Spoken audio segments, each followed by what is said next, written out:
여러분 하나님을 믿을 때 하나님이 어떤 분이신가 정확하게 아는 것이 필요합니다. 하나님은 우리의 모든 것을 다 아시는 분입니다. 그 사실을 꼭 기억하게 되기를 바랍니다. 우리가 인생을 살아가면서 여러 가지 일들을 겪게 되고 그중에 어려움을 겪기도 합니다. 그런데 어려움을 겪을 때 더욱 큰 어려움이 어떤 것이 있냐면 바로 내가 겪어가는 이 사정, 이 어려움을 아무도 모를 때 참 마음이 어렵고 힘들지요. 그 누구와도 나누기 어려울 때, 예를 들어 어떤 어려움을 겪는데 내가 이렇게 어렵고 힘들어요 라고 하는 것을 함께 나누고 함께 이야기하고 함께 슬퍼할 사람이 있다면 그것 자체로 참 위로가 많이 됩니다. 그래서 우리 성도들이, 특별히 여자 성도들, 남자 성도들 서로 만나서 자신의 삶을 나눌 때 그 안에 위로를 얻고 힘을 얻는 경우가 많습니다. 그런데 반대로 누구에게도 내 사정을 나누기도 어렵고 그 누구도 내 사정을 알아주기 어려울 때 더욱 힘든 거죠. 상황이 주는 어려움에 더해서 심령의 어려움이 더 큽니다. 그런데 여러분, 그럴 때 우리가 꼭 기억해야 할 것이 세상 그 누구도 내 사정, 내 아픔 다 몰라줘도 딱 한 분, 그분은 다 아십니다. 우리 주님이시죠. 우리 주님은 우리의 연약함을 다 아시고 우리의 필요도 아시고 우리의 부족함도 다 아시는 분이십니다. 세상에 누구도 모르는 것 같아서 나는 내 사정이 숨겨진 것 같고 알아주는 사람 없는 것 같아도 주님께서 다 아십니다. 여러분, 주님이 아신다는 그 사실 하나만 우리가 온전히 믿어도 우리의 삶에 얼마나 큰 힘이 되는지 모릅니다. 왜냐하면 우리의 모든 사정을 아시는 그분께서는 그냥 알고 그렇구나 이렇게 끝나시는 분이 아니시고 그 우리의 연약한 부족함을 긍휼히 여기시고 또 긍휼히 여기시는 것에 더해서 우리의 모든 필요를 채워주시는 주님이시기 때문에 그렇습니다. 결국은 우리의 부족함을 다 채워주시는 주님, 그 능력을 충분히 갖고 계신 주님, 그 주님을 우리가 얼마나 믿고 나아가느냐 하는 것이 우리의 삶의 결론이 되어야겠습니다. 오늘 1절에 보면 그 무렵에 또 큰 무리가 있어 먹을 것이 없는지라 예수께서 제자들을 불러 내가 무리를 불쌍히 여기노라. 그들이 나와 함께 있은지 이미 사흘이 지났으나 먹을 것이 없도다. 여러분, 사람들이 무리에게 많이 모였습니다. 그런데 주님께서 그 무리들 모인 거 보고 많이 모였구나 이렇게 끝난 게 아니라는 겁니다. 무리를 보시고 이들이 먹을 것이 없구나, 사흘이 지났구나 그러면서 불쌍히 여기셨다는 겁니다. 그리고 그 이후에 그들에게 다 먹을 것 채워주시고 은혜를 베풀어 주시죠.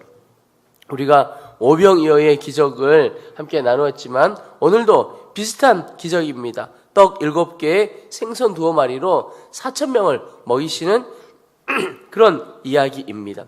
결국은 아주 우리 주님께서 그들의 필요를 다 채워주십니다. 채워주신 이유가 사랑하고 긍휼히 여겨주시기 때문에 그렇습니다.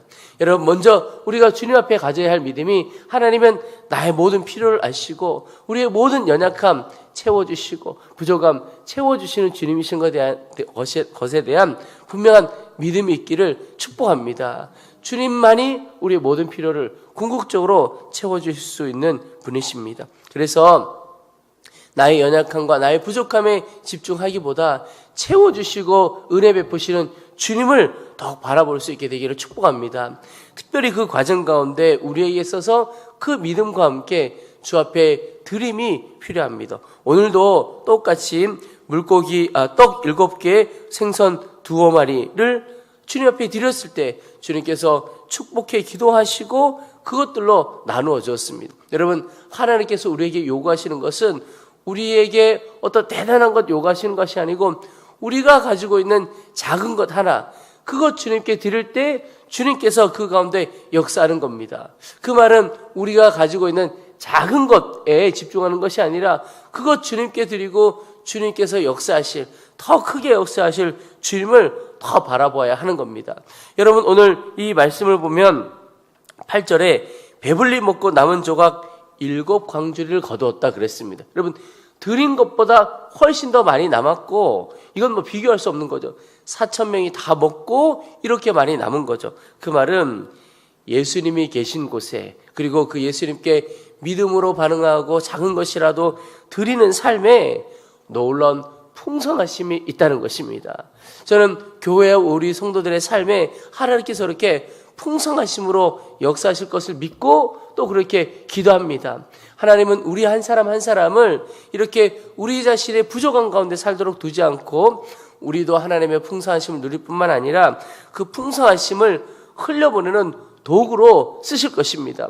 오늘 여기 떡 7개, 물고기 2마리 가지고 있던 사람이 그것을 드렸을 때 엄청난 역사가 일어났던 것처럼 하나님은 우리가 가지고 있는 그것 가지고 사는 정도가 아니라 더 놀랍게 은혜의 통로로 쓰시려고 하는 계획이 있습니다.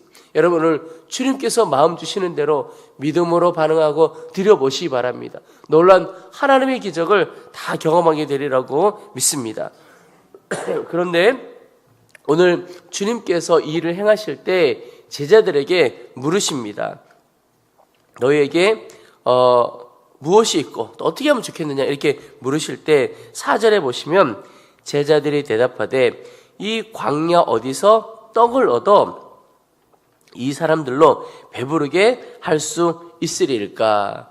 여러분 예수님을 따라다녔던 제자들인데도 여전히 참 믿음이 없다 하는 생각을 갖습니다. 특별히 이 사건 이전에 그 유명한 오병이어의 사건이 있었습니다. 떡 5개, 물고기 2마리로 5,000명을 먹였던 오병이어의 사건이 있었고 또 오늘 비슷한 형편에 있었던 겁니다. 여러분 그러면 어떻게 하겠습니까? 그때 역사하셨던 주님이 변하셨습니까? 똑같은 주님이신 거죠. 그러면 이 제자들이 걱정할 게 없는 겁니다.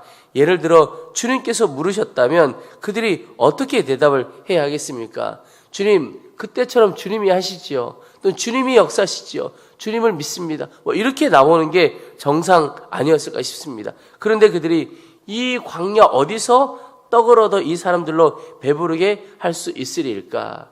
여러분 막 이 대답에서 이 제자들의 믿음이 느껴지십니까? 아니면 참 믿음이 없구나 이런 생각이 드십니까? 참 믿음이 없는 이들이죠. 여러분 우리가 예수님을 경험하려고 할 때 예수님 그분께 집중하는 것이 필요합니다. 기적을 아무리 경험해도 이 제자들처럼 기적 그 자체만 보고 예수님께 집중하지 못하니까 또 비슷한 어려움이 겪을 때 아무것도 생각을 못하는 겁니다. 그들과 함께 있는 주님이 어떤 분이신지를 모르는 겁니다. 여전히 그들은 자신의 부족함, 자신의 연약함만 보았지 그들과 함께하는 주님을 바라보지 못한 겁니다. 여전히 자신의 능력만 바라보았지 그것과 비교할 수 없는 주님의 능력, 그 능력을 가지고 있으신 주님을 바라보지 못했다는 거죠. 이전에 오병이어의 역사를 행했고 그리고 계속 다니면서 질병을 고치시고 또 귀신을 내어쫓고 주님은 생명의 주님이시고 풍성함을 부어주시는 주님이신 것에 대해서 그들을 전혀 알지 못했다는 것입니다. 여러분 오직 주를 향한 믿음으로 온전히 주님을 바라볼 수 있게 되기를 축복합니다. 주님에 대한 믿음을 오늘 온전히 구하기를 소망합니다. 주님은 우리의 모든 사정을 아시고 필요를 채우시고 우리가 반응할 것은 주님이면 충분합니다. 주님은 모든 것을 하실 수 있습니다. 그 믿음의 고백 또 믿음의 선포가 우리 가운데 있기를 축복합니다. 그러나 오늘 말씀 뒷부분 11절 이후에 보면 바리새인들이 예수님을 힐난하고 표적을 구했다라고 하는 이야기가 나옵니다. 이 표적은 무엇이냐면 예수님께서 하나님의 아들이신 것에 대한 표적입니다. 바리새인들이 당신이 하나님의 아들이고 정말 구세주인지 증거를 보여달라라고 하는 표현이죠. 근데 여러분 저는 오늘 11절 말씀을 읽으면서 안타까운 것이 이 바리새인들도 제자들 못지않게 예수님을 쫓아다닌 사람들이죠. 근데 그들이 더 구할 것이 뭐가 있었을까 하는 생각이 듭니다. 표적을 뭘 더 구할 것이 있겠냐 하는 것입니다. 여러분 믿음을 구해야 할 때도 있겠지만 분명한 증거 앞에서는 마음을 열어 믿어야 할 때도 있는 겁니다. 저는 이 바리새인들이 지금 표적을 더 구할 때가 아니라 지금은 마음을 열고 믿어야 할 때라고 하는 마음을 갖게 됩니다. 여러분 우리가 조금만 마음을 열고 바라보면 우주를 바라보거나 자연을 바라보거나 또 우리 옆에 신앙생활하는 사람들의 삶을 바라보고 간증자들의 이야기를 들어보면 하나님이 살아계시다는 사실을 어떻게 믿지 않을 수가 있겠습니까? 저 같은 경우에도 어느 날 길을 걸어가다가 가을이었던 것 같습니다. 낙엽이 다 떨어지는 나뭇가지 하나를 보고 그 나뭇가지 너머에 달이 떴더라고요. 그 달을 바라보는데 그냥 마음에 그런 감동이 와요. 이 우주와 이 자연을 하나님이 아니시고 어떻게 이렇게 만들 수 있을까? 어떤 능력이 있는 자가 이런 일들을 이렇게 조화롭게 만들 수 있을까? 여러분 그런 이야기도 하죠. 지구가 이렇게 조금 공전하는 그 축이 기울어져 있는데 그 각도가 조금만 문제가 있거나 태양에 조금만 가까이 갔거나 조금만 멀어지기만 하더라도 이렇게 살아갈 수 없다는 거죠. 그러니까 너무나 절묘하게 이런 자연들, 이런 우주들 만드신 분이 저절로 됐다고 생각하시는 분들이 저는 참 놀랍다. 그 믿음이 오히려 놀랍다. 이런 생각도 갖는 겁니다. 여러분 증거가 있다면 더 구할 것이 아니고 마음을 열고 믿어야 하는 거죠. 바리새인들이 주님을 온전히 믿지 않았던 것은 사실 그들의 마음이 닫혀 있었던 것은 예수님이 자신들이 가지고 있던 권위를 흔들어 왔기 때문에 그런 겁니다. 지금 자신들이 그 이스라엘 공동체 안에서 종교인으로 썼던 종교적인 기득권을 가지고 살아가는데 예수님이 오셔서 갑자기 다 흔들어 놓는 겁니다. 여러분 주님이 우리의 삶에 어떤 것을 흔들어 놓을 때 그 흔들고 무너지는 거 붙들려고 하지 말고 예수님을 붙들게 되기를 축복합니다. 그게 진짜 사는 길입니다. 그런데 바리새인들은 그들의 흔들리는 권위를 살려보려고 예수님을 힐난했다 그랬습니다. 여러분 힐난이라고 하는 표현은 트집 잡고 비난하고 이런 뜻입니다. 그들이 그렇게 해야 될 것이 아니고 예수님 온전히 믿고 나아가야 하는 거죠. 여러분 우리는 편견 없이 마음을 열고 주님을 바라보고 있습니까? 그래야 합니다. 그럴 때 진짜 생명의 주님을 만나게 되고 생명의 주님에 대한 믿음이 우리 가운데 있게 되는 것입니다.